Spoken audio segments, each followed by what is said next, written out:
Well, hello, everyone. Welcome to the webinar, Developing Supplier Diversity and Inclusion Efforts in Latin America. I am Michael Tobolsky, Vice President of Member Development with WeConnect International. This session is being recorded for future access and will be posted on our website in a few weeks. We are excited to host this event where you will hear from experienced subject matter experts on the challenges and opportunities in beginning and developing sustainable supplier diversity and inclusion efforts in Latin America. Gender inclusive sourcing not only supports engaging the best, competitive, and innovative suppliers, but provides a positive impact to the communities where you do business. And now I would like to turn it over to Ixchel Alcantara, Regional Director for Latin America with WeConnect International. Ixchel. Thank you, Michael. Welcome to our webinar. WeConnect International helps to drive money into the hands of women business owners, enable them to compete in the global marketplace. We are the only nonprofit organization working with more than 130 multinational companies to identify, train, and certify women-owned business based outside in the US and supporting 120 countries. Now, I would like to introduce our panelists for today. All of them are great supporters of our mission in the region and are doing a great job and have a lot of experience in supplier diversity and inclusion. Adriana Nunes, Latin America Talent Procurement Leader at EY. Gabriela de Carvalho, Purchases Senior Manager at P&G. Priscila Santana, Procurement Coordinator and Supplier Diversity in Latin America Lead at MSAD. And our moderator, Marco Dominguez, Procurement Senior Manager for Latin America and Global Supplier Diversity and Inclusion Lead as well for the region. So thank you for all of you to support us in this event. And now I would like to turn it over to Marcos. Thank you, Michelle. Thanks a lot for having the opportunity. So first of all, I think it's a great pleasure to have you all here participating into this webinar. It's also a pleasure to share this table, virtual table, and talking to you, Adriana, Gabriela, and Priscila. So please, this is a open discussion between this group. I will just start giving you some random information. Again, thanks WeConnect for giving us the opportunity to be in here. I appreciate if everybody can keep your microphones muted and allow the panel people to talk. So I would just start now and drop a question for all of you, Priscila, Adriana, and Gabriela. You decide who talks first, but I would like to hear about your company's supply diversity efforts. How did they started globally, and when and how it began in Latin America? So I think it's just an intro, and I think it's good to hear about a little bit of background on your company's efforts. Super. So, well, I can start. Hi, everyone. Thank you, WeConnect team and Marcos, for having me here today. It's a pleasure to be here with Adriana and Priscila to talk about such an important topic. I'm Gabriela from P&G. And, well, talking a little bit on when we started our supplier diversity efforts and what we do here, I wanted, first of all, to mention that we believe at P&G that we have a key role on building an inclusive economy, right? So supplier diversity is very important pillar of this initiative. We want our idea and our objectives is to influence the world supplier diversity agenda. So we want to promote gender equality and women economic empowerment, not only at P&G, but also in the markets that we are in, the community overall. So considering all of this, at P&G, we started our supplier diversity efforts back in 2016. It started in the US. Sorry, I'm here. Now it's better. It started in the US, and then 3 years ago in 2018, we brought this priority also to Latin America. And well, I can say that our efforts is divided in 3 key pillars. The first one is about inspiring our internal and external, a lot of education, talking about this topic with suppliers, our business partners overall, and also participating in external forums such as this one, for example. The second biggest pillar that we work is building capabilities. So on this, that enable the idea here is to build capability, share knowledge and experience in a way to facilitate the access of the diversity companies to the big global buyers, so the multinationals and the big companies that we have across the world. And the third pillar is finally about creating a diverse supply base. So we work on bringing these suppliers, these diversity suppliers, to become a PNG supplier. This is an overall of what we do, how we started, and how are our efforts currently. Thank you so much, Gabriela. Thanks for sharing an interesting point on the pillars. We'll talk a little bit about this later on. And you, Priscilla? Hi, everyone. First of all, it is an immense pleasure to be here today with you. Thanks, We Connect, for coordinating such an important topic discussion today. And thanks, Marco, for facilitating, and Gabriela and Adriana as well. Talking a little bit about MSD, we are a global pharmaceutical company based in US. Our efforts on economic inclusion and supplier diversity actually started more than 35 years ago with the hosting with the first minority business opportunity fair in Rahway.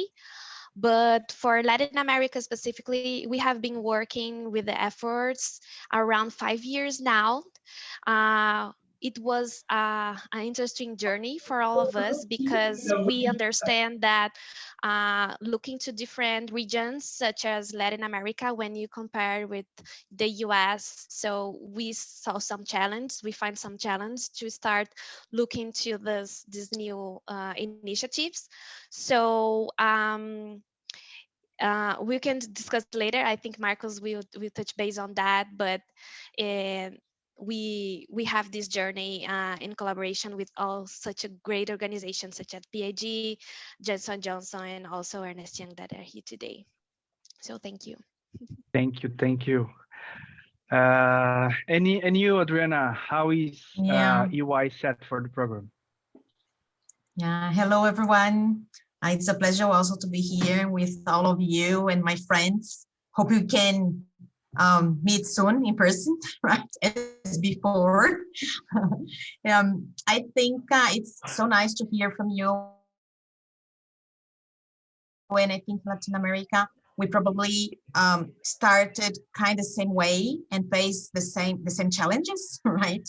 In UI, actually, the program started in US also in 2004. Okay. And in Latin America, we have started 2 years ago. And I would say that the efforts is quite the same as Gabriela mentioned. We also have some like fronts or pillars in order to achieve the final goal, right? Because we as procurement, we don't want just to increase the spend. That's one of the metrics that we have, right? But we do want to influence a broader business. So the efforts is pretty much on sharing information and trying to bring people together to the same agenda. And to this point, we needed to engage with our own teams, stakeholders, executives, right? And also the suppliers at the end. So that has been the journey so far. And Adriana, I think you bring us a very good point, you know, and Gabriela and Priscilla, they mentioned this somehow as well. But you're talking about, we are talking about building the program based on different pillars. And now you mentioned also how to engage with business executives and, you know, not only tied it to your procurement community. So how is UI organizing or defining the team that will support the program? Does this stays only in procurement or it goes beyond procurement? And how do you engage with the rest of the team? Yeah, no, thanks for asking. Anyway, fortunately, we have this team that started in 2004, has become bigger. That's a good thing, right? And actually, they started with diversity and inclusion and became now a team that we call ESGS,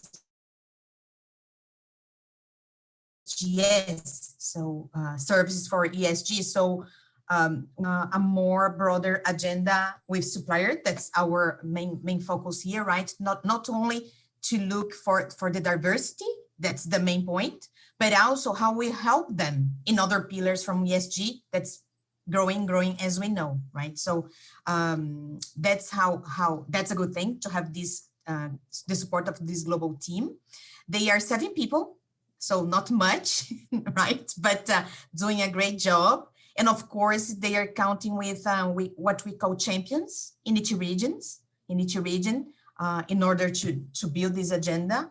And also, I think maybe it happens the same within your companies, that as ESG and also the diversity and inclusion is a real topic, we have other supporters from other areas, like the social corporate area, right, that started coming together, and pieces are getting together to build this agenda.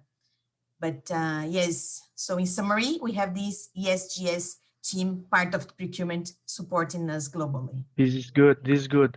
And I will extend the question to both Priscilla and Gabriela, but giving now the word to Gabriela, I think it's impressive. Also, you know, I've been following some of the news and posts, not only from WeConnect but also from other associations, and I've noted, Gabriela, that, you know, the president for PNG has appeared in some of the training sessions, in some of the programs. So again, how is your team set up in PNG, and how were you able to engage such a high executive in your company? For the question. Well, here in PNG, we are organized very similar to what Adriana was saying. So we do have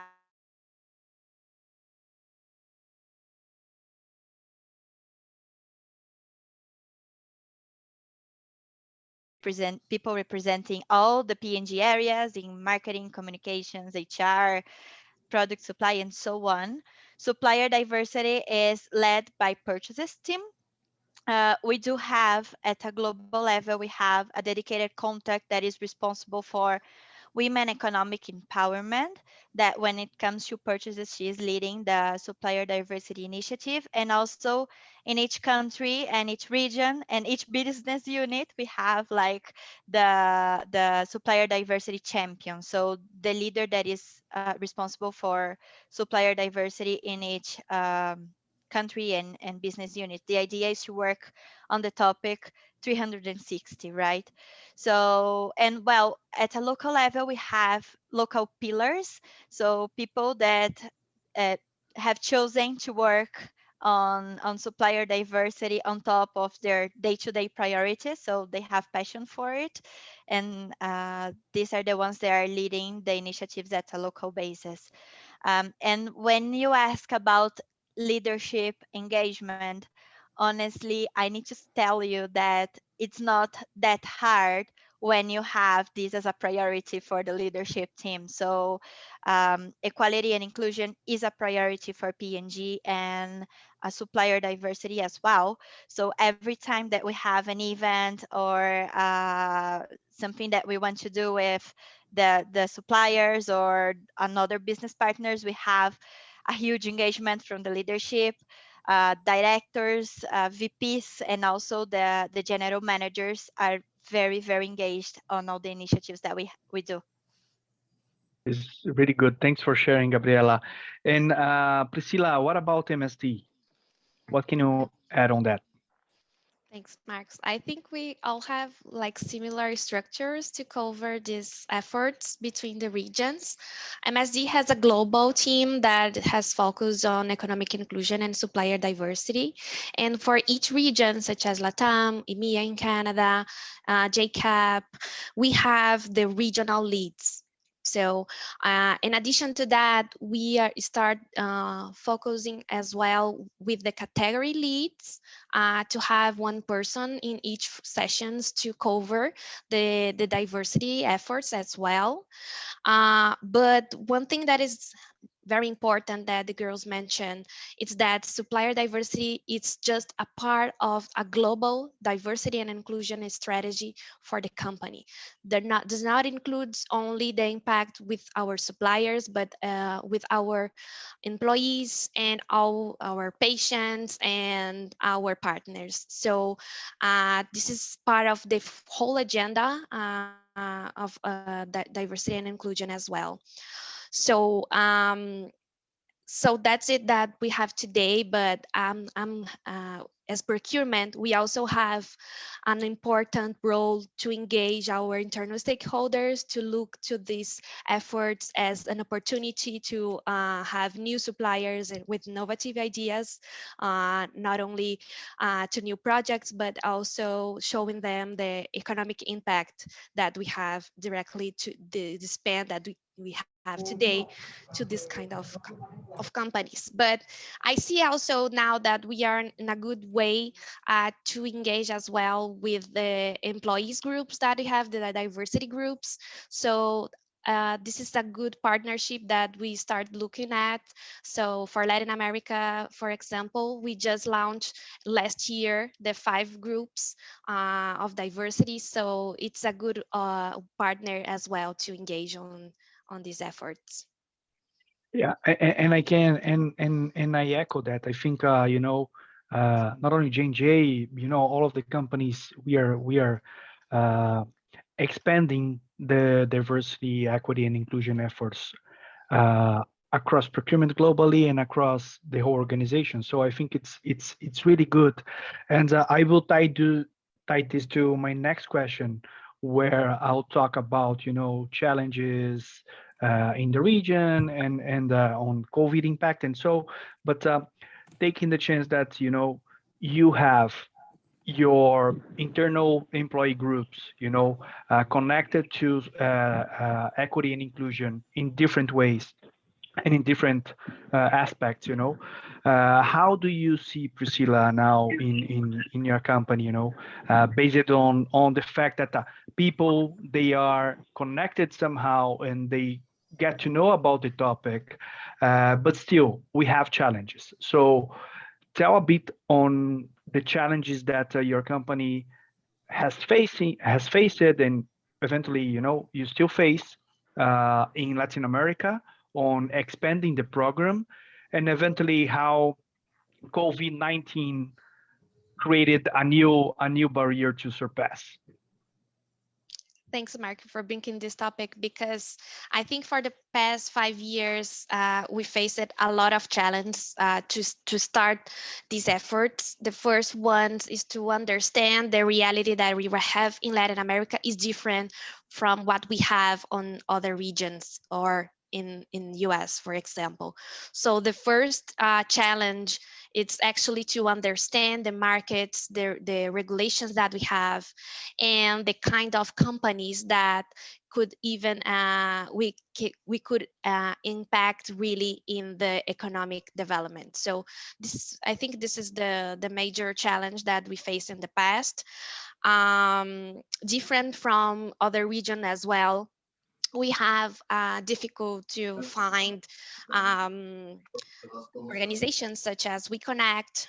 We have now the chambers working with LGBT, and also Integrare with different approach on diversity. But I think the challenge that we have, that we do not have so many organizations today that could support companies to find these suppliers and actually connect them with the global organizations. So I think this is one of the topics that I would like to add.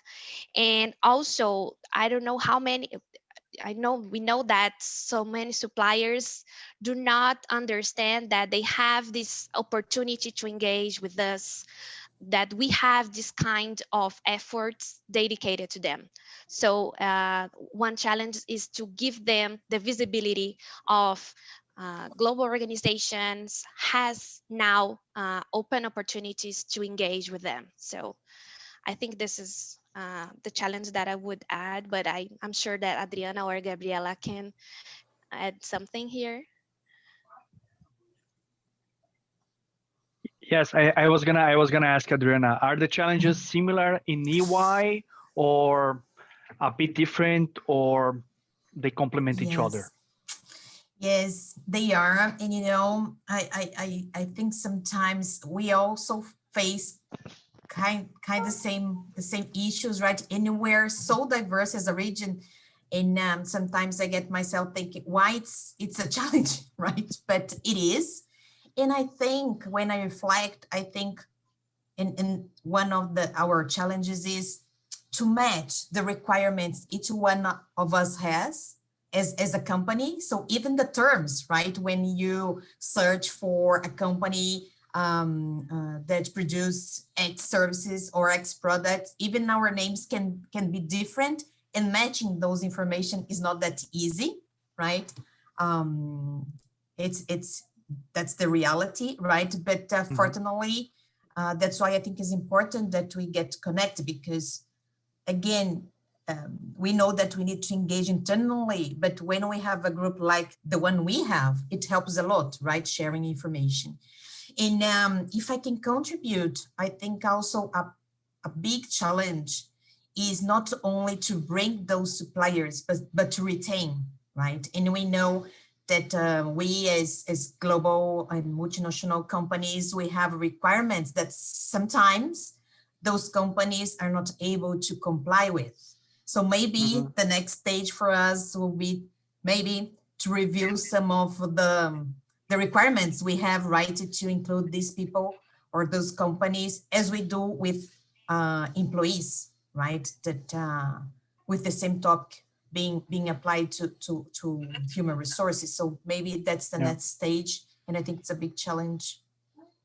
Yeah. If you So agree. So yes, I agree, and I think you bring a good topic as well. So how do we retain suppliers, right? So this can be a way to measure the success, not only in the program, but how do we nurture the supplier to grow and grow?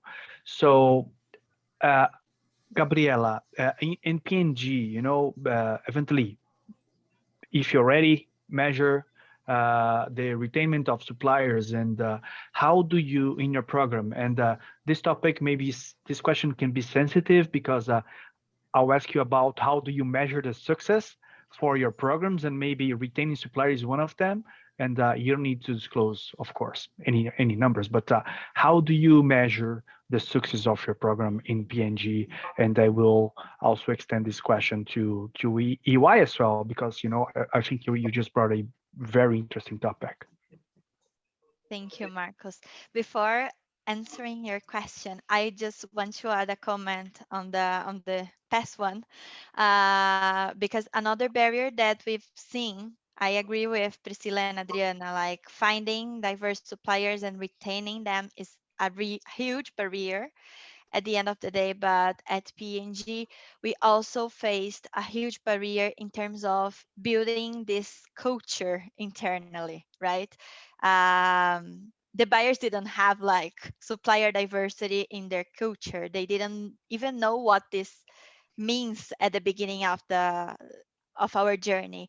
So and since the beginning, we wanted supplier diversity to be like in the buyer's DNA. So we worked a lot in terms of changing the mindset, building this culture, educating our buyers.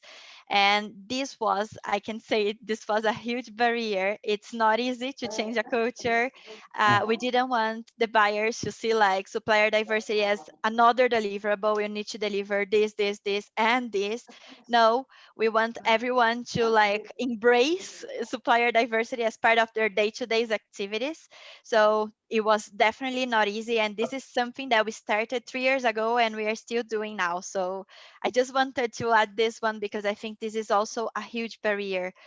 And when it comes to your question on how we measure and how we track progress and so on, at P&G, we have a global target.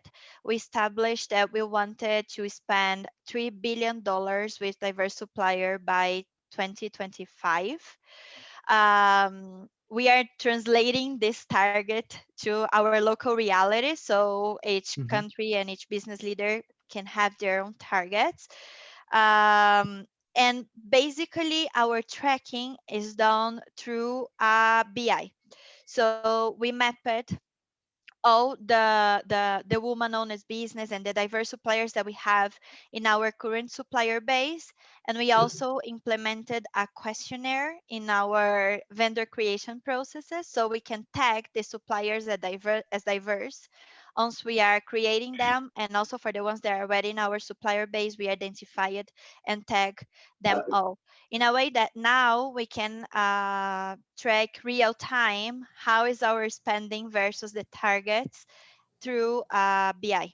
So basically, this is how we are doing this in PNG. Really good. Thanks for sharing. And what about Ernst Young, Adriana? Yeah, I think when we come to procurement, I think spend, right? The portion of spend, it will be also a metric. So we do the same. Here, Gabriela, in order to, we also face this challenge to how we adapt the global targets to our reality. So one way was to translate that in percentage. So, and we agreed to have an increase of percentage on spend year after year. So it is working, it's good, but of course it's a journey, right? And what I like is that we also measure, and that's related to also to the point that Gabriela brought about supplier diversity be a DNA on our teams, right? We measured, although it's another KPI, right? But we measure, for example, the number of events we participated, the learning bites that we had, because although it's a KPI, it will help us, it helped us biting these DNA on the procurement team. So that's the kind of thing we also measure. Yeah, so I agree. I think they're kind of a standard way for capturing the information. Sometimes is through spend, and we have other ones, like measure engagement, meetings, development of suppliers, and I will tie these questions to my next one that I'll ask to Priscilla, and you can answer both, Pri. But talking still about how do you measure the success, how do you see it is connected actually to your global strategy, and how do you deploy this in your focus countries in LATAM? Yeah, thanks, Marcos. And I agree with the girls regarding the tracking. We have like similar measurement process related to spend, number of suppliers that we have. Also, we have global targets set up, and we have as well regional and country level. We work with two different definitions to measure this spend. Today, we have the women-owned businesses that we consider the companies that have WeConnect certification, and also we evaluate those that self-certify them as women-owned. We have their documentation to support that. We have different classifications on the system so we can track whether we have the certificates or not. But we also have a social enterprise classification that Mhm. where we look for the companies that have efforts on social and environmental responsibility. Even if they have certificates or if they have their own programs to support the communities, we also look to these companies and consider them as part of our efforts.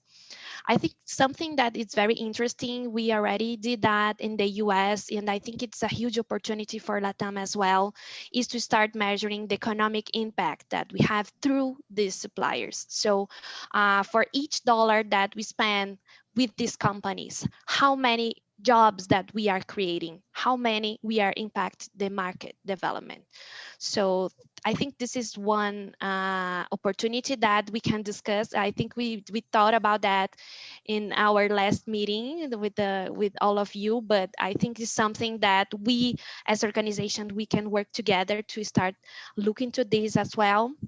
And I think there is another opportunity that I see coming from the global team as well is start measuring the tier 2 spend. So the spend that we have through our prime suppliers, the big suppliers that we have them engaged as well with the efforts with economic inclusion and supplier diversity. Because in the end of the day, we do not only work with the small companies at the local level, but we also work with the global companies as well. So if we agree with them to have the same initiatives and objectives, we can extend even more our impact to the markets and communities. I think that's the two things that I would like to add.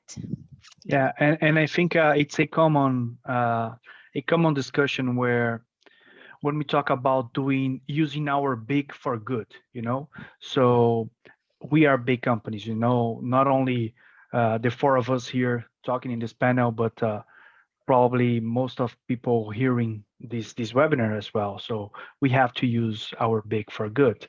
And talking about how do we impact, maybe not directly, but eventually indirectly on a tier 2 model, and how do we create social and economical impact? And I think all of you have covered this pretty much, and I think is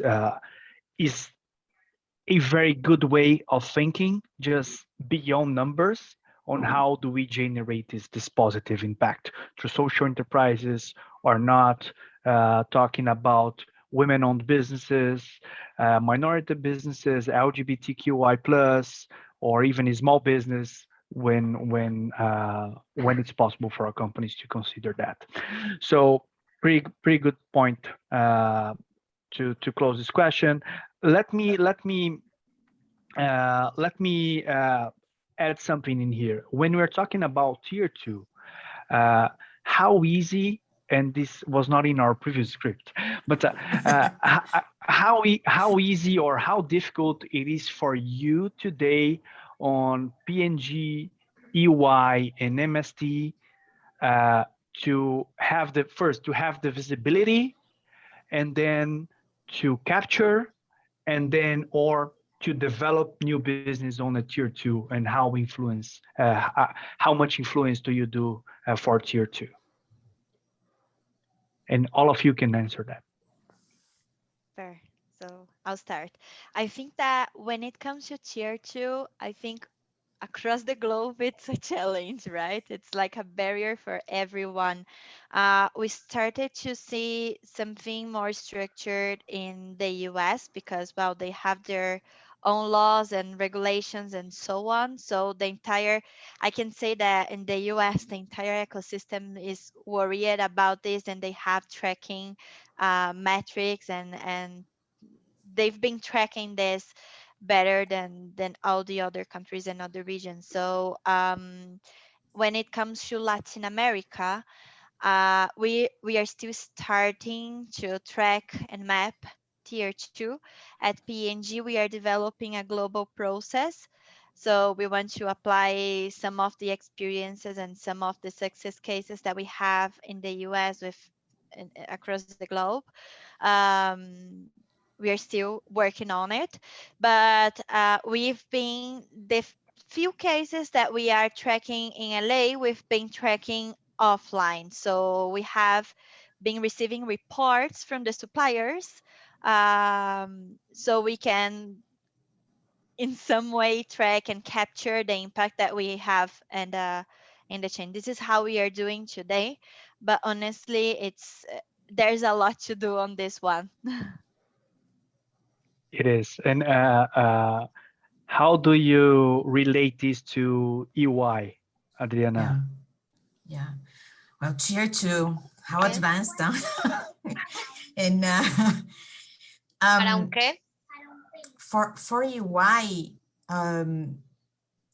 in being UI, a professional services company, and as many of you may know, a big portion of our services so far has been audit services, right? For those rules that we need to attend, I would say that will not be that difficult to trace their tier 2, right? But efforts on developing the diverse and inclusion program for tier 2 then will be more challenging. What we have been doing is to apply this, and I think then ESG will help us on that, since we need to comply with governance in many aspects. I think some steps of our process will drive us to that somehow, as Gabriela said. Maybe not 100%, but at least we track, I mean, the A curve with our tier 1 will be something huge, I think, right? Yeah. Yes, it is. It's challenging. I think we are still, as a general, we are still in babe steps talking about tier 2.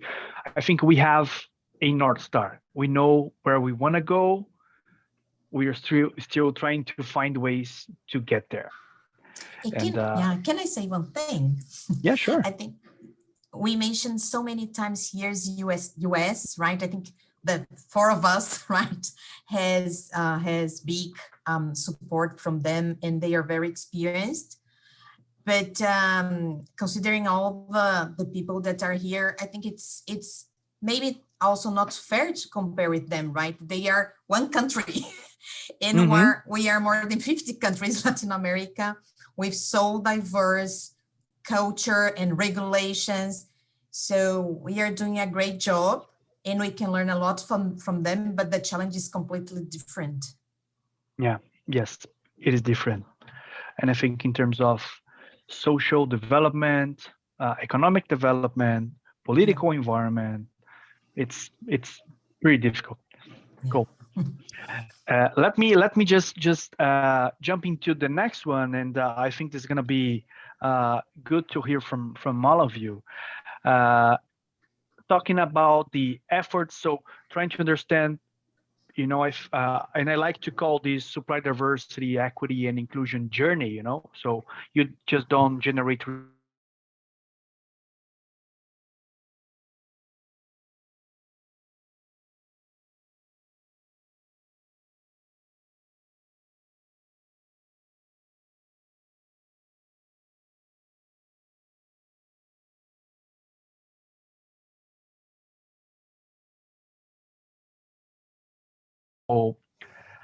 I don't know if the 3 of you can share some tips, do's and don'ts, or what to do, where to start, where to focus, where to look for information.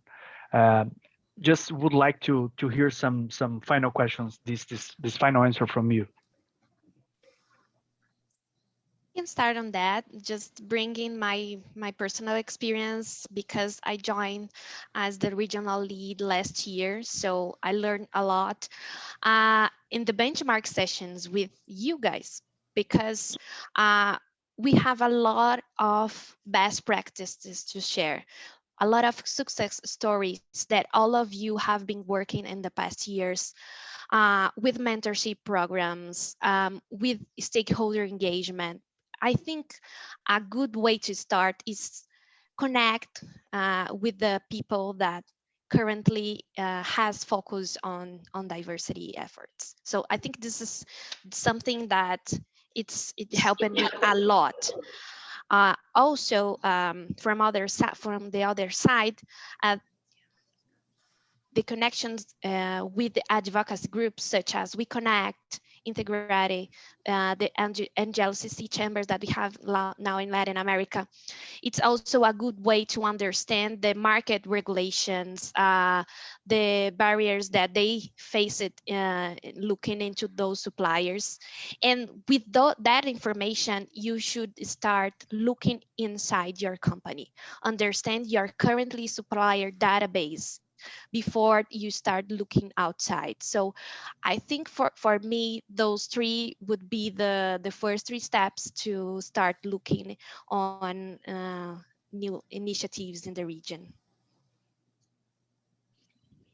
Very good. Very good. Adriana, you want to add on that Yeah, based on your perspective? yeah. No, of course, same points of Priscilla. But if I can also contribute, I would say, also based on my experience, you will not be able to do this alone, right? So, so look for supporters within your company, right? There will be areas that had to deliver said topic, so it'll be a great supporter, but also people that are passionate about the topic, so will also help you to build that, and your suppliers as well, right? And companies as We Connect and Integrate that also at the end will help on this, but within the company, try to find those passionate people about the topic, right? To go in the journey with you, because it's essential for sure. Yes, yes, it is. We need support. We need to support each other. And I will quote this phrase from Robert from Corteva. He said in one of our past events, he said, on supply diversity, we don't compete, we multiply. So I think it's really something that I have written in my notebook, and every time we talk about suppliers, we talk about the program, I think it's a pretty good insight. And what about you, Gabriela? How do you see this on your personal perspective, and also tied into PNG? Super. Well, I loved what Pri and Adriana mentioned. Yeah. Actually, I love the quote that we are not going to do this alone. Actually, this is something that we need engagement from everyone. And I just have a small thing to add on this.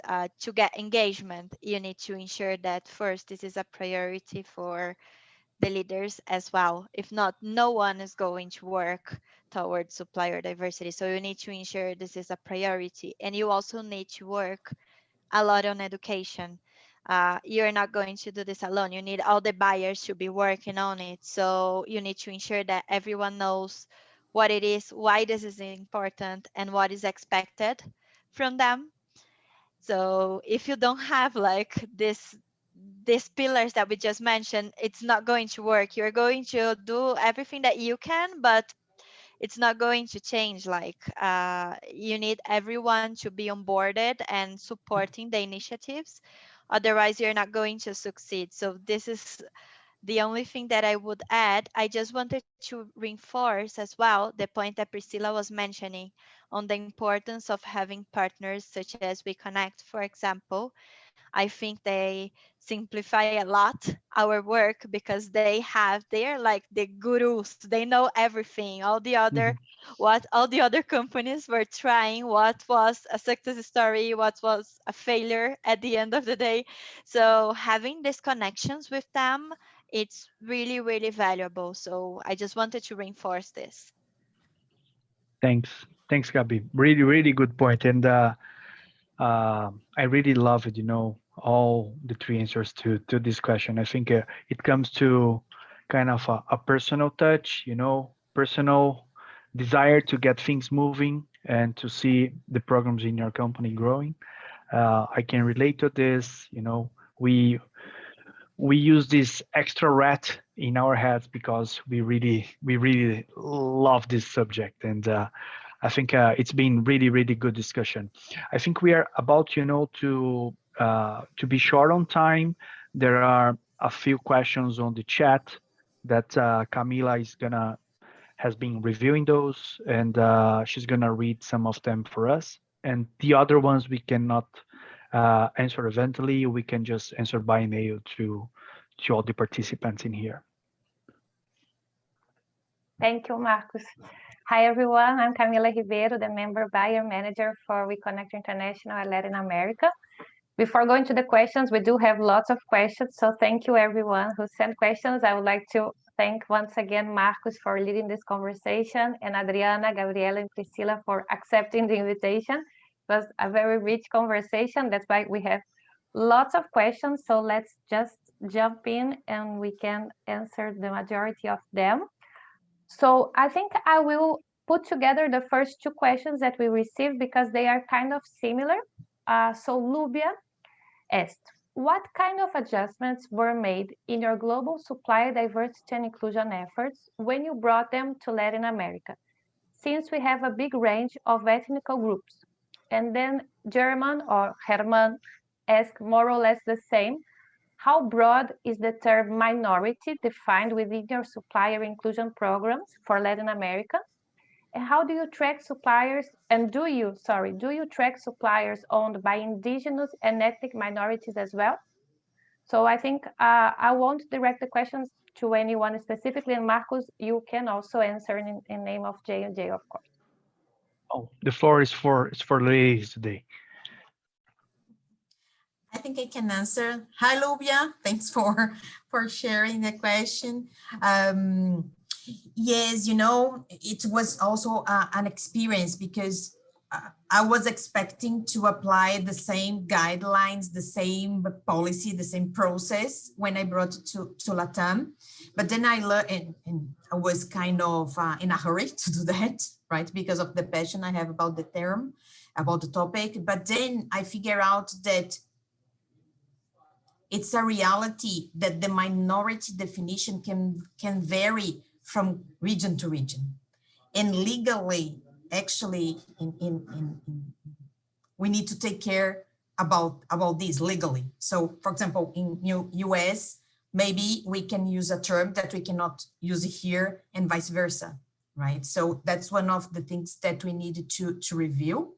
And as in UI, we don't only consider women-owned business as a minority business, but all the broader definitions and classifications we have, included indigenous. So it's a broader umbrella. If I just wanted to add something on this one. A barrier that we've identified in PNG when we brought the program to Latin America is that different from other regions here, we don't have many partners certificating this minority company. So we have few in Brazil, but in the other countries, it's rare. Actually, we have like We Connect certifying woman-owned business, woman-led business, but the other diverse groups, it's kind of difficult to identify. And here, we need this certification to guarantee this is actually a minority and a diverse supplier. So this is a barrier that we've been identified so far. In our case of PNG, we've been mapping and tracking only gender diversity. In few cases, in the case of Brazil, for example, we've been exploring racial diversity, what includes also indigenous, people with disabilities, and so on. In the case of Integrari, and we've been also exploring the possibility of tracking LGBT, considering LGBT diversity. But we've seen that there's a movement in terms of from these chambers and these groups for having a certificate for the diversity. So we've been being conservative on this side and considering only the ones that we already have the certificates. Really good. And Priscilla, you wanna add on this? No, I think the girls covered very well this topic. I think it's the same for MSD. The only difference is that we have this different definition that is the social enterprise. We have an internal committee that evaluates the programs that the companies have on supporting their communities regarding social impact or environmental. So in addition to those, we also consider that as part of our program. That's awesome. Thank you, everyone. Let's go to the next question then. Clayton is asking, you all talked about stakeholder engagement for supplier diversity initiatives. Could you please share some best practices your companies have to engage other areas to consider diverse suppliers on RFQs or any other business opportunities? I can, think yeah, go on, you can go. Priscilla. No, Go I on, think go on. I think on this question, it's always a challenge because every day we have different opportunities to start looking for suppliers. So one of the things that we try to do is, and for each project that we have, we as procurement try as much as possible to show them the benefits to include diverse companies as part of the RFP process. So not only from the targets that we have, but also showing them the benefits of expanding the opportunities to different companies. And I think this is a journey that would not end so early. So it's always good to have interactions with them. I think communication as much as possible. If you have like internal communications working with the company, this is one of the topics that might be also included. So I think that's from my perspective here. I don't know, Adriana. Yeah. You can Do you go want to say something before Marcos? Yes, go ahead. No. No, maybe this one I can be a little bit polemic, but I think the best way to engage our stakeholder is the pressure coming from outside, right? I think from in our business, like P&G being a B2C and as Johnson & Johnson, and we like B2B, we are all as business being pressed to have this agenda, right? I have weekly requests from our client asking about our supplier base. So even for the ones that don't have a discussion, right, or are not convinced about the topic, I think at least we can say that the companies that are not working on this agenda will be behind, right? Or in some way being left behind and chosen by other companies. So I think the best way is this pressure coming outside, if not today, but it will come tomorrow. So my suggestion is that we use that to also convince our stakeholders and show to them, of course, in a professional way. I also think that we usually work diversity internally, like the HR team has a lot of diversity targets, and we all the companies do this internally. But when we start to think, we need people thinking differently. We need diversity to bring different ideas, disruptive solutions, and so on. But why staying internally? Why can't you do this externally as well with your supplier, if your customers, with all the business partners? How can your company, and I think the discussion that you need to bring to your stakeholders, that how can you bring everything that you're doing internally and start to influence in the entire ecosystem? Um, Mhm. and at the end of the day, uh, LA is a super diverse region. If you're not working with diverse suppliers, at the end of the day, you're not understanding your consumer, fully understand your consumer. You're not exploring the best ideas and the best solution, best products that you can offer to your consumers. So maybe you can go decide as well, like what are all the benefits that you can get from working on diversity and supplier diversity versus what you have today. Exactly. And I will add, I think I said the only you're gonna talk, but I think that the certification process from WeConnect really enforces, and bring more muscles to our programs, so we know we are talking to the right suppliers. The suppliers, they came through a strong validation process, and it's easier for us enterprises uh, to talk about the program internally, to get more leadership engagement, to get more business stakeholder engagement when we are presenting to them certified suppliers. So suppliers, please certify. Thank you, Marcus. I will also put together the next two questions because I think they are pretty similar.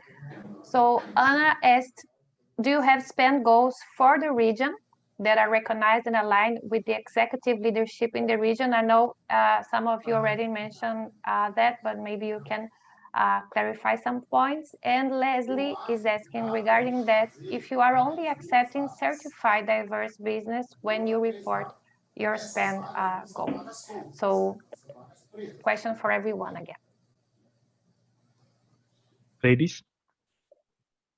Yes, I can start. Yes, we have the goal, as I mentioned, in UI in Latin America, actually globally, is to increase the diverse spend 10% year over year. Regarding if we're accepting only certified suppliers, yes. And what we do is that we include mandatorily supplier certifier during our RFP process as a way to start the movement. I think for MSD we have similar because we have a global target, but this target goes to each region and country, so we can measure the success for each one, not only from spend, but also from number of suppliers that we have. It is important to retain the suppliers year over year, so we measure that as well.